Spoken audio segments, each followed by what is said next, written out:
Awesome. And so before I begin, actually, is it Anisa? How do you pronounce your name? Yes, yeah, Anisa. You can, yeah, Okay, Anisa's fine, Annie's fine, whatever works for you.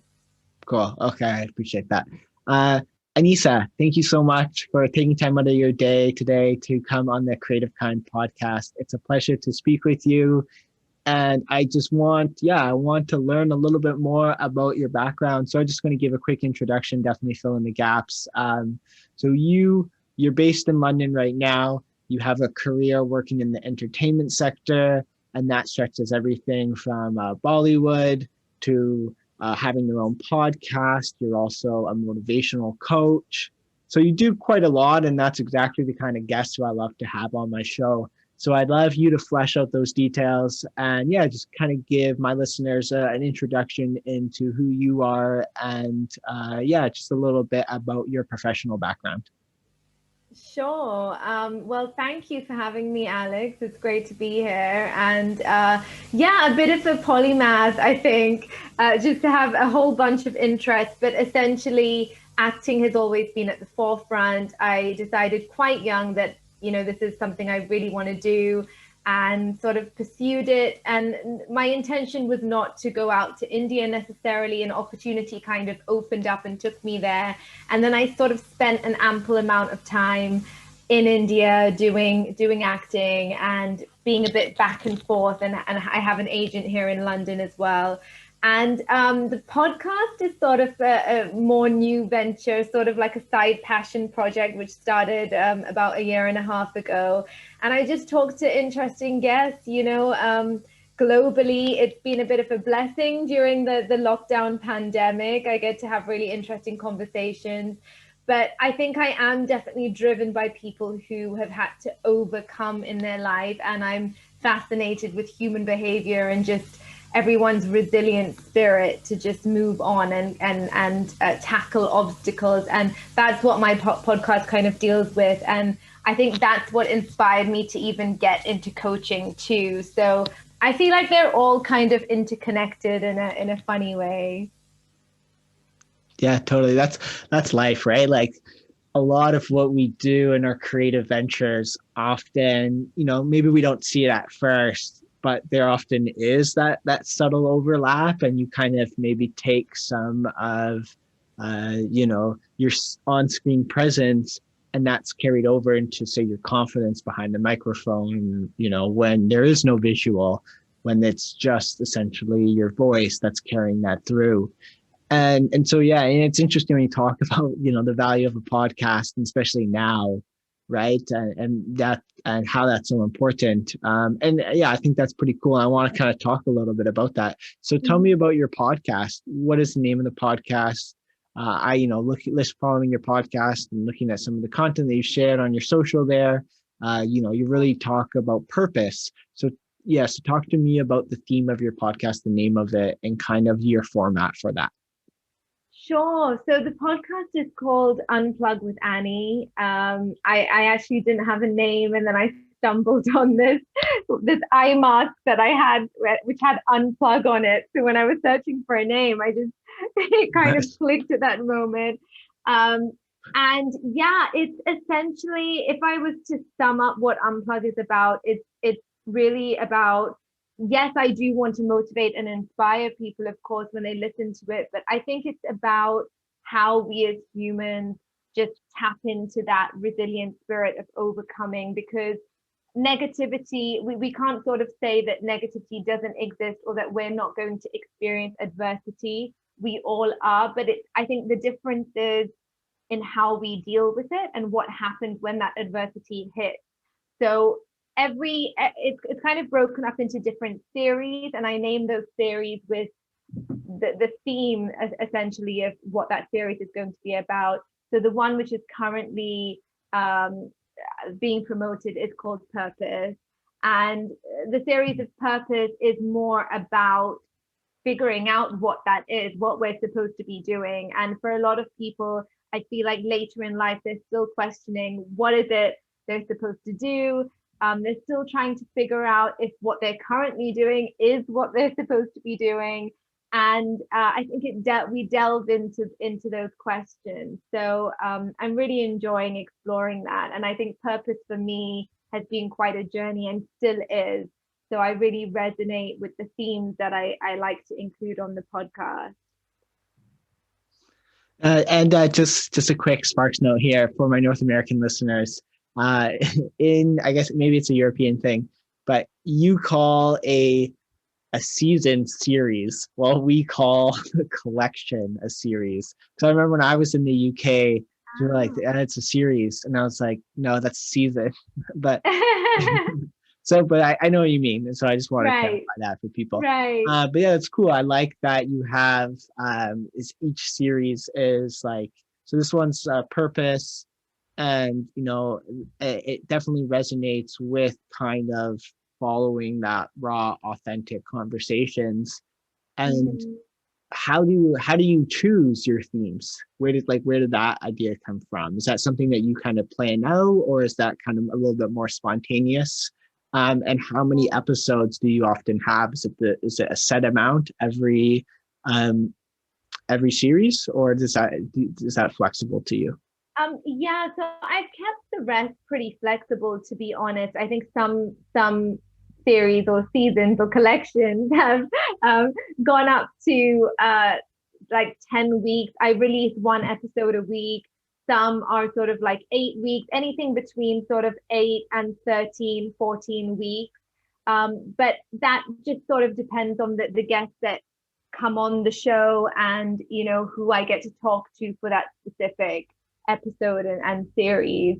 So no hard and fast rule there. I think the themes sort of just come to me in my everyday life when I'm just talking to people, or I've read something interesting, or I'm thinking about something, and I feel like I'm thinking about something in particular and I need to explore it further, and I would like to ask people who have a certain expertise in the area to come on and kind of discuss that theme.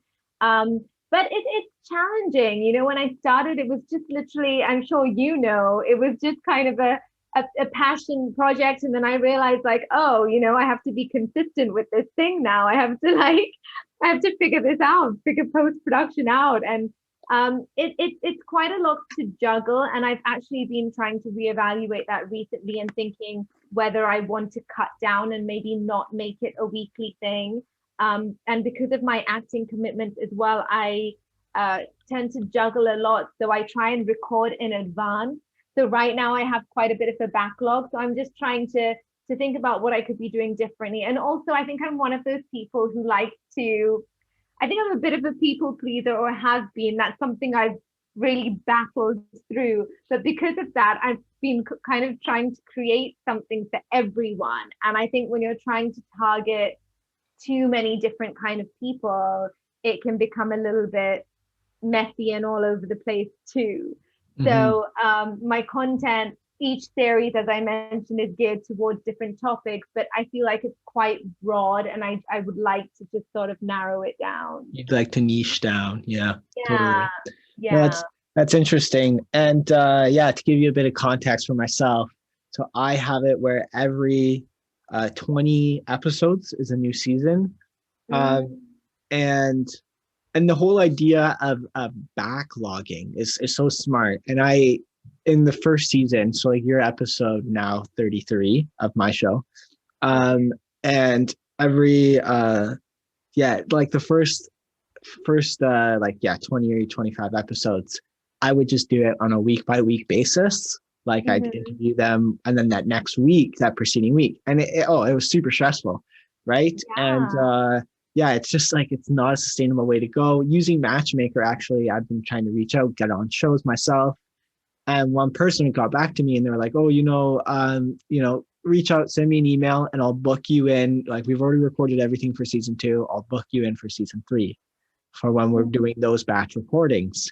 And I was Yeah. like come again? I was like, that makes so much sense. So that's smart Yeah. that you've identified that's a really good approach. And it's something that my podcast mentor says. He's like, get ahead.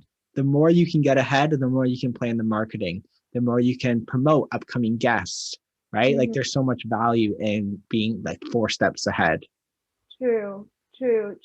I think it's a lot to juggle, especially like I still feel a little bit of a one-woman show. I have some help from my graphics and a little bit of the post stuff, but I think it's still until you can sort of build that team around it, especially when you have other things to juggle. I think it always going to be a bit challenging. So it's how to sort of navigate through all of that. But you learn as you go along. I guess there's no kind of hit formula as such. You just have to kind of figure it out, but just go along with it at the same time. Yeah. And it'll snowball too, right? Like the more content create, the more you will iron out those kinks and figure out, I want to come to the idea of niching because it's something that I struggle with myself. Mm, And that each season to me is so like this season, you're part of season two, it's focused on entertainers. And the next season, it's going to be really focused on videographers, people who work in film, behind the mm, camera, kind of. And so something my mentor said to me is he's like, find a niche because at each season it's going to drastically shift. The next season yeah, after that is going to be entrepreneurs and CEOs and business right, leaders, right? So if you come in on the element of video, you may be lost in that next season, right? Um, right. and and I think that there's definitely a value to niching down, but it depends. Like I still see podcasting somewhat as a selfish activity, and that I enjoy these conversations for myself to learn from them. But I think at some point you need to transition that thought, and you do it selflessly because it's all about providing value to the listener, right? So, like for you with your podcast, where would you say you are from being like, to you, this is educational to yourself to versus it being educational to the listener? Like in that transition, where would you say you are? Yeah, that's a really good question. I think I'm somewhere in between. I mean, like you, I started with more of that selfish purpose in the sense that I was really just wanting to enjoy conversations and have conversations which I would also enjoy. And then I figured that other people would enjoy, people who perhaps had similar interests to me. But yeah, I think there's a lot of value in finding a niche as well as trying to figure out who that ideal customer or ideal listener is, if you like. And I'm not naturally business minded. I'm very creative in that respect, and therefore these are the kind of decisions I really struggle with. I'm just like, there's too much to think about. It would be I think it would be such a privilege to be able to not think about all of these other things and just create for the hell of creating. Um, so I would say that I thrive in the sort of creation part and thinking of ideas, but less in the analytics and strategy and business part of it. And I'm pretty much still figuring this out. So I'm still figuring out, how to. I mean, I have definitely recognized reoccurring themes within all of the themes, and Mm-hmm. I'm figuring that that is probably the niche. But I feel like I need to refine it a bit more. Yeah, totally. And Yeah. I think that's part of the journey, right? We're always kind of refining it. And I mean, for me, I think maybe when I hit episode 100, I will I'll know what niche I want to double back in. So like, you know Yeah. what? That one season, like that was my best. Like I enjoyed that season the most. Let's double down on that season. Right. And I Mm. think, I mean, what episode are you on in your podcast? Well, I have crossed 100. Oh, I'm nice. sort of Congrats. in terms of recording. I have crossed 100. I'm about 130. Um, so it has crossed 100, and I think that is it. Literally just a couple of days ago, I was discussing this of the reoccurring themes within all the seasons, and Mhm. what is that common thing in all of my guests that I can see, and what is the question or questions I keep asking. So I'm kind of figuring that out at the moment, and I am able to definitely recognize a pattern, and I think now it's just sort of honing into that. And then also me kind of wanting to maybe not do a weekly episode and try and be a little bit more tactical about how I want to do things in the future, but it definitely takes some thought. It definitely does. Yeah, no, absolutely. That's interesting. And again, that's awesome that you've reached 130. That's it's definitely a good goal. So 150 is the milestone. I know there's a few podcasters that they're like 150 is a great milestone to go to. So keep going. Um, I want to transition the conversation a little bit and talk about your acting career as well. Mm-hmm. And so a lot of people may not be familiar with Bollywood, with the style of Bollywood film, and from having been part of that community, part of that industry.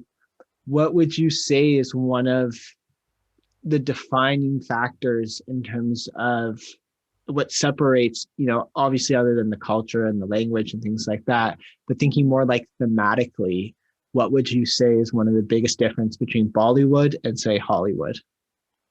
So definitely growing up, I was exposed to the Indian film industry, and therefore, that's when I sort of became fascinated about the dance and the culture.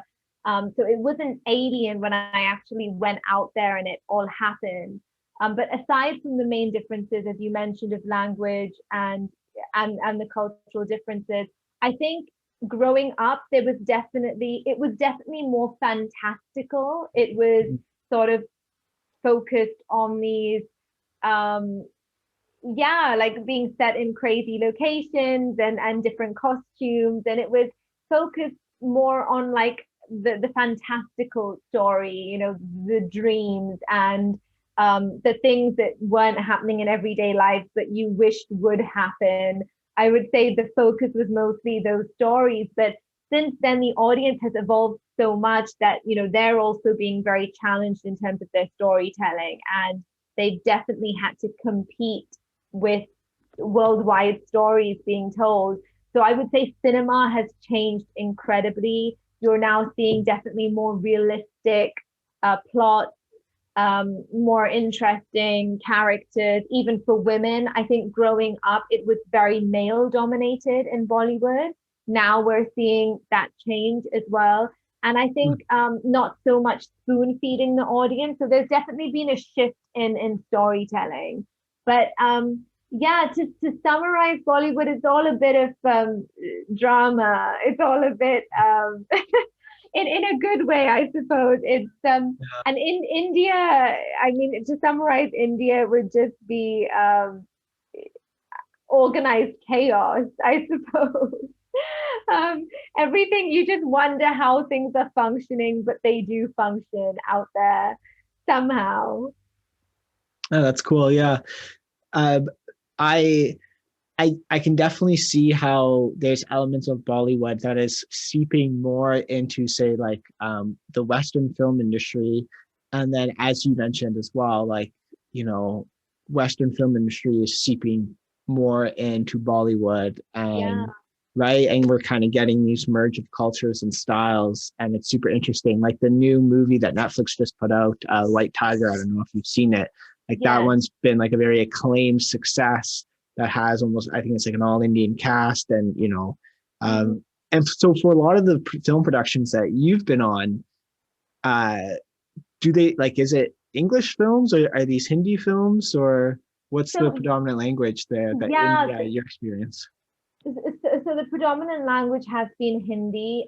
It Mhm. is Hindi in Bombay, where the industry is mostly thriving and operating from. And then you have, South India, where you get your Tamil and Telugu and a South Indian film industry. And I mean, the population is huge, and they're churning out content like no other film industry, that's for sure. But I would definitely say at the same time, I don't think the storytelling is necessarily superior. Another difference I really found is my training being in London was very much, the theatre training is so different in the sense that you're trying to find out the truth in everything. Everything is, the less you do, it's more. In India, it's kind of like you have to shift up a gear. The more you do, sometimes work in your favor because they're very expressive. So I suppose that's in alignment with cultural differences too. Hmm. Yeah. Yeah, that's cool. Thanks for sharing that. And then so another question I have for you is, what have you found, whether it's been in the UK or within India or elsewhere, uh, what's been one of the most challenging roles for you as an actress? Honestly, I think I'm pretty sure someone at one point asked me this. And I feel like I haven't had it yet. I feel like definitely my work in India to me has not been my most challenging, although it was a challenging experience having to learn a different language.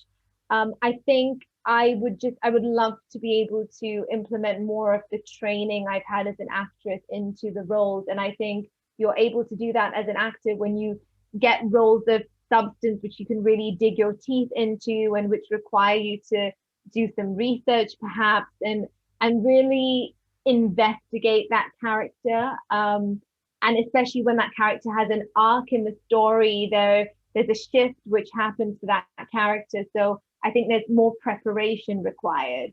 And I feel like I'm capable of doing that, but I haven't quite got those opportunities yet. So that's what I'm really looking forward to doing going ahead. And I mean, till date, from what I have done, I think um, it would definitely be the plays that I've done. So theatre compared to film has been the most challenging, especially Shakespeare adaptations, and um, just because of the language as well, the Mm, Shakespearean English, and just the text being so rich that you have to sort of like decode everything. I think that makes the process much more challenging. But film as a whole, yeah, I don't feel like I've done the most challenging thing yet. well, I mean, that's good, right? That's Yeah. good that you still feel that you're being challenged in every role, but there is Mhm. not, say, like one pinnacle that was like, this was nuts, like everything has its own challenge, everything has its own complexities, and yeah, like characteristics and how you need to adapt to that. That makes total sense. Is there one role that you've had that you're particularly proud of, or say like your own personal milestone? I think I was and am of course very proud of the fact that I was able to do something for Disney India quite early on when I went Nice. out to India, and it was sort of like a high school musical if I could compare it to anything. And it just I think it was amazing because of the whole experience, because it was trying to overcome and deal with this new language and try and really be fast on my feet, learning lines and getting a script very last minute and having to adapt, and also just moving to a different country, and then also just the love that was received for that particular project was crazy. So overall it was just such a journey trying to figure that out, and that was, I think, when I also discovered that the styles are very different, that even acting styles are very different, and that it forced me to like adapt and learn something new. So that would always be very, very special. And what's the name of that series? So that series was called Ishan, and Okay. it was basically on Disney India, and Shah Rukh Khan, who is a very well known actor in Bollywood, his production house was producing it. Hmm. So it was quite a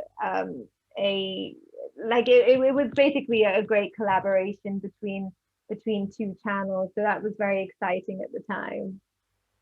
Yeah, that sounds awesome. Congratulations. That's really cool. Yeah, I'll have to see if I can find some clips of that. Maybe include that yeah, in the show notes.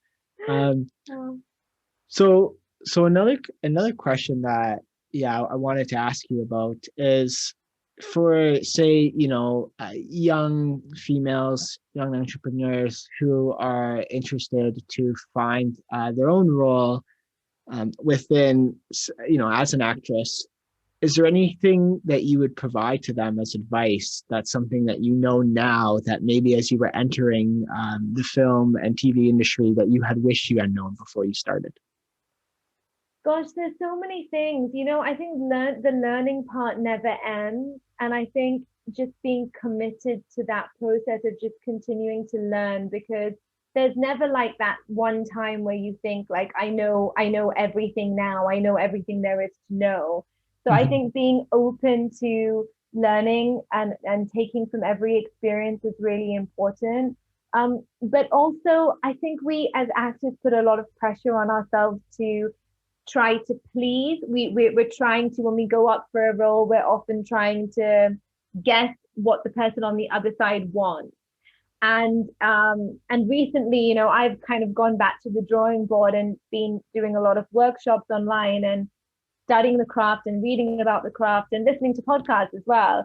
And one common theme I have found from people who really inspire me, actors who inspire me, is that they say when that shift happened mentally for them, they started attracting better roles. They started doing more of the work that they really wanted to do. And that shift was basically going into an audition and feeling desperate for a role and almost needy versus actually going into an audition and just saying like, hey, this is an opportunity for me to perform. And I think when that shift happens, something changes. So I think it's very easy for actors and entertainers to just put a lot of pressure on yourself to get it right. And what one should do instead, which is better for everyone, I think, is take the pressure off and just take every opportunity to perform as a blessing and enjoy it, and then sort of detach from the outcome, if that makes sense. Totally. Yeah.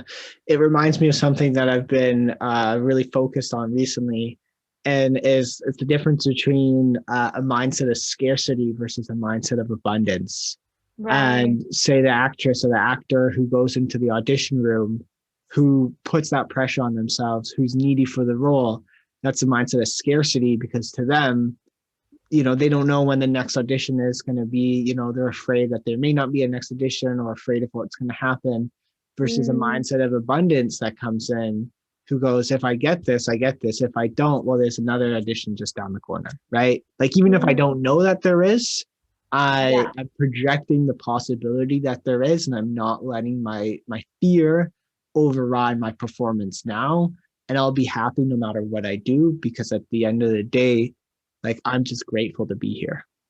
Right. And I mean, I wish I could do it more because I have to admit, like, yeah, I can easily get stuck in the former, like I think it's definitely a conscious choice And each that's human time. nature, though, right? Like, to be stuck in that scarcity. Yeah. Yeah, yeah, absolutely, for sure. So, coming close to wrapping things up here, it's been an awesome conversation with you, Annie. Um, where can my listeners connect with you? So we mentioned Unplugged with Annie. So I know that that's your handle on Instagram. But if they Yeah. want to see some of, if they want to connect with you as an actress, I mentioned, so maybe give your full name so they can check you out on I always mess this up, IMDb, or Yes, yeah, correct. I got that. IMDb. Nice. Yeah. Yeah. So yeah, you can find me on IG, of course. My personal page in regards to the acting and performing part is Anisa Annie I am. And that's all together. I know it's complicated, but I decided to just be complicated for the hell of it. And yes, as you mentioned, Unplug with Annie is the podcast page. And then it's my full name is actually Anisa Butt, so that's my family name. So that is, you can find information on IMDb and Wikipedia, and yeah, I'm sure there's like some other articles floating around.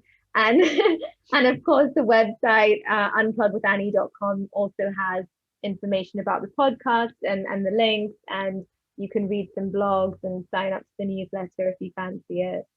Nice. Yeah, thank you so much. So, two just quick questions here. Oh, Is there anything we didn't speak about that maybe you thought about and you wanted to talk about, or something coming up, or just something that was on your mind that we didn't get a chance to discuss yet? I think I do these interviews just with an open mind of what comes and what flows. So I don't put any expectations on it. Um, so no, I really enjoyed the conversation. Thank you. I appreciate that. Happy. I enjoyed it as well.